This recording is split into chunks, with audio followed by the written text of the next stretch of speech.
mistake number 4 that churches make with artists is not knowing what to do with artists. Last week, we talked about how not to make people feel like they are just a commodity that you are using, like a cog in a machine or a feather in a cap. So today we're going to talk about how to lead a bunch of oddball artists like myself, because there's an art to it. So you might think, if keeping the art out of church is bad, and if using artists is bad, what am I supposed to do? Just let the artists run amok, paint all over the walls and the chairs of the church?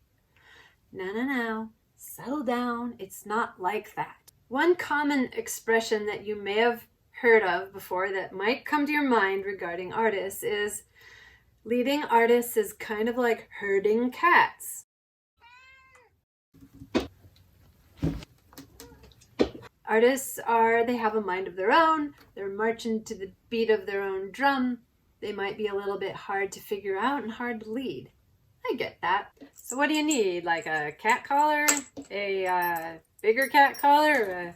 A leash? Maybe a choke chain? Would that work with a cat? Otherwise, what? Your cat is just gonna escape and run across the field and disappear right over your hedge of protection. No. You don't need any of those things. All you need is an open hand and maybe some food. Some verbal encouragement now and then, either from up close or from afar.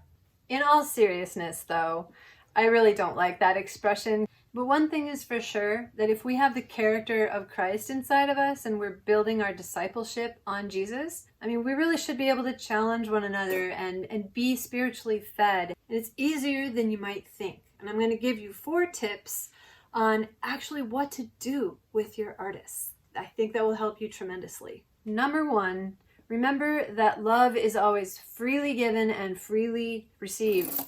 This is not going to help you. You can't trap them in. The good news for the church is that artists have a little more need for space than other people.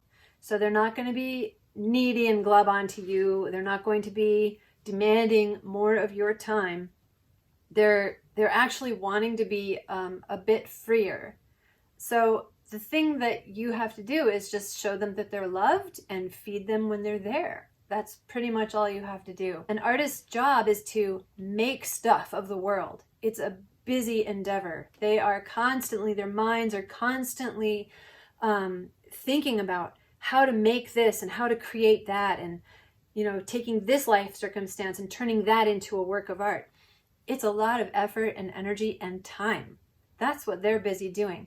When you can instill them with the Word of God, worship, and love for one another in the local church, that is going to pay off gigantic dividends for the art that person is making, which they will then funnel to the world. You are having a huge impact on the world by nurturing one artist. And imagine if you multiplied that times several artists in your congregation. It's going to be amazing. So it doesn't actually cost you that much time and energy, because we do really well when we have one foot in the church and one foot outside of the church. It's our sweet spot and we're good at it. Number 2 is really simple. Just listen to God and serve your people in humility, whether they're artists or not. God knows the individual needs of every person that you minister to. Number 3, ask to see what they're working on sometimes. Go to their art shows, engage them in conversation, and really listen to them.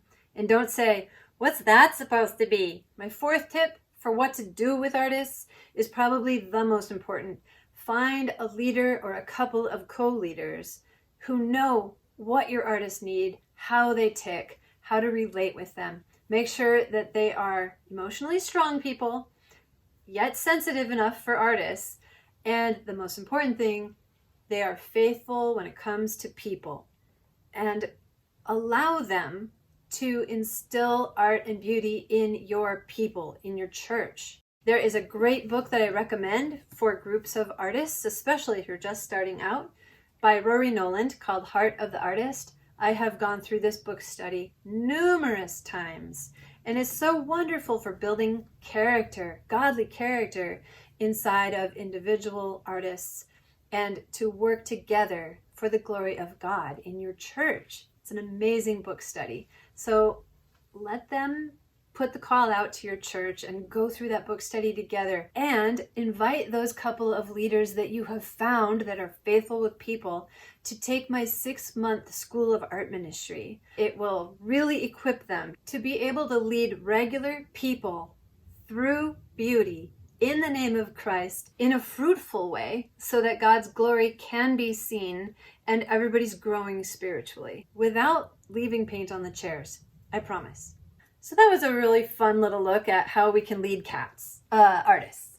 So in our next video called Mistake Number 5, we're going to look at what is a church anyway and how art can go beyond its walls.